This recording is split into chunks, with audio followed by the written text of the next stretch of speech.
that if we leave the EU, we get a £10 billion bonus, as it were, and most of that goes straight to the NHS. It could solve all your problems.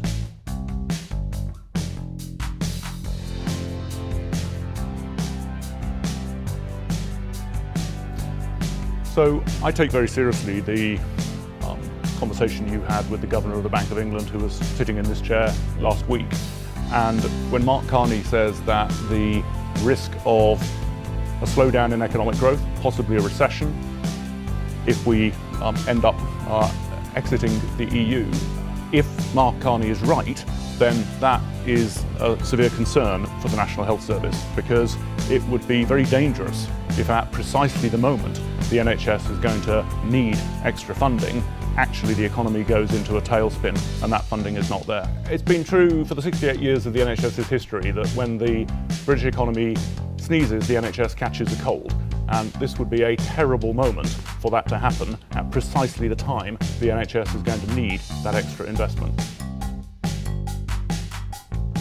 What about staffing in the NHS? NHS England says the total number of all staff coming from the EU countries was just over 53,000, or 4.6% of the total NHS workforce.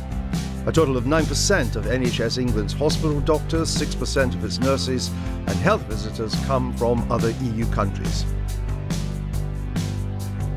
Actually, the NHS has benefited greatly from the ability to have European Union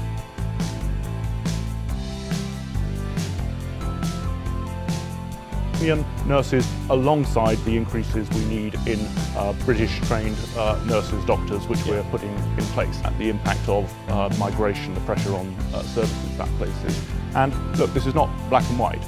It clearly is the case that where those migrants are paying taxes, that is contributing to the revenues that can afford an expanding NHS.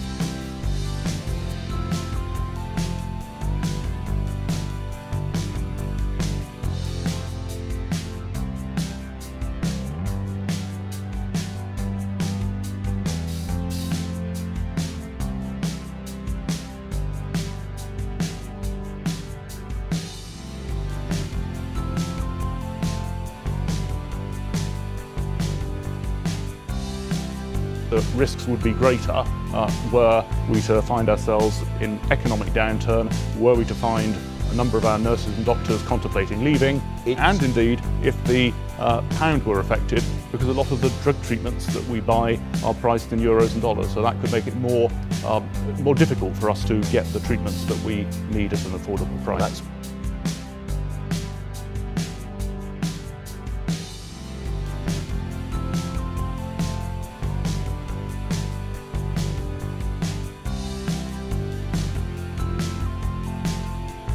The Department of Health estimates that the cost to the NHS in England from visitors and non-permanent residents who come from the European Economic Area, that's the EU plus Iceland, Liechtenstein and Norway, is around £340 million a year.